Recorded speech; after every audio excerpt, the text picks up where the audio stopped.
আসসালামু আলাইকুম ওয়া রাহমাতুল্লাহ। প্রিয় মুসলিম ভাই বোনেরা, আমি আপনাদের সামনে আলোকপাত নং 105 নিয়ে আলোচনা উপস্থাপন করছি।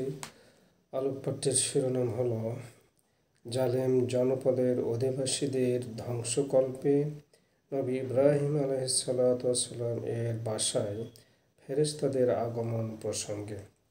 শিরোনাম সংশ্লিষ্ট সূরা আল আনকাবুতের 31 নং আয়াতের তেলাওয়াত এখানে শোনানো হলো। আউযু বিল্লাহি মিনাশ শাইতানির রাজিম। বিসমিল্লাহির রহমানির রহিম।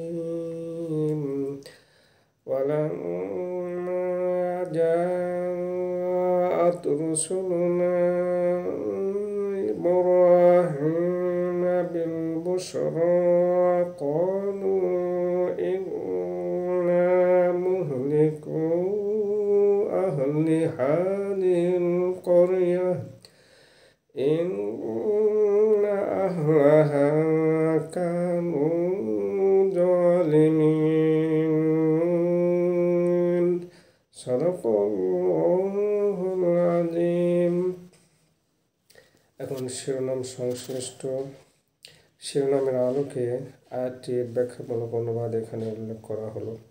আয়াত 31। হে নবী মুহাম্মদ সাল্লাল্লাহু আলাইহি ওয়াসাল্লাম, তাওহীদের দাওয়াত দানের উদ্দেশ্যে আপনি আপনার উম্মতে আসিয়ার প্রতি এ ভয়াবহ ঘটনার উল্লেখ করুন যে নবী লূত আলাইহিসসালামকে জালিমদের অত্যাচার থেকে সাহায্য করার ডাকে সাড়া দিয়ে আমি আল্লাহর ফেরেশতাগণ যখন প্রথমে নবী ইব্রাহিম আলাইহিসসালামকে পরিণত বয়সে সন্তান প্রদানের সুসংবাদ নিয়ে তার বাসায় অতিথি হিসেবে মানব রূপে আসলো।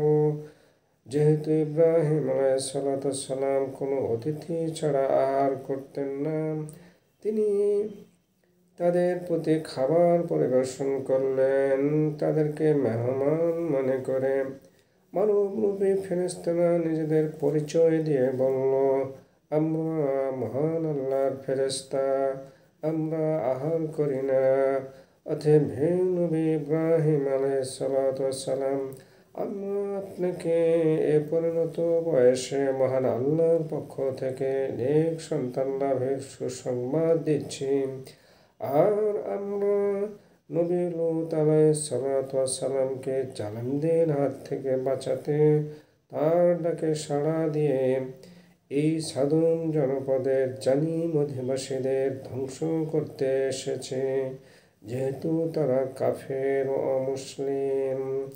আসুন অমুসলিম ভাই বোনেরা, পরকালীন মুক্তি ও শান্তির ধর্ম ইসলামের দাওয়াত গ্রহণ করুন। উম্মতে মতিয়া অর্থাৎ নবী মুহাম্মদ সাল্লাল্লাহু আলাইহি সাল্লামের অনুসরণকারী মুসলিম ও মুসলিম ভাইরা এক ও অদ্বিতীয় মহান আল্লাহর ইবাদত বন্দেগী পালন করে চলুন। চাঁদাবাজ, প্রতারক, ছিনতাইকারী, খুনি ও সন্ত্রাসী ভাইরা মহান আল্লাহর আযাবের স্থান জাহান্নামকে ভয় করুন। সর্বদা তওবা করে চলুন। ওহে আল্লাহ, আপনি আমাদের তওবা কবুল করুন, আমাদেরকে ক্ষমা করুন, আমাদের জন্য জান্নাতুল ফেরদৌস নসিব করুন এবং আমাদেরকে জাহান্নামের আগুন থেকে পরিত্রাণ দান করুন। আমিন।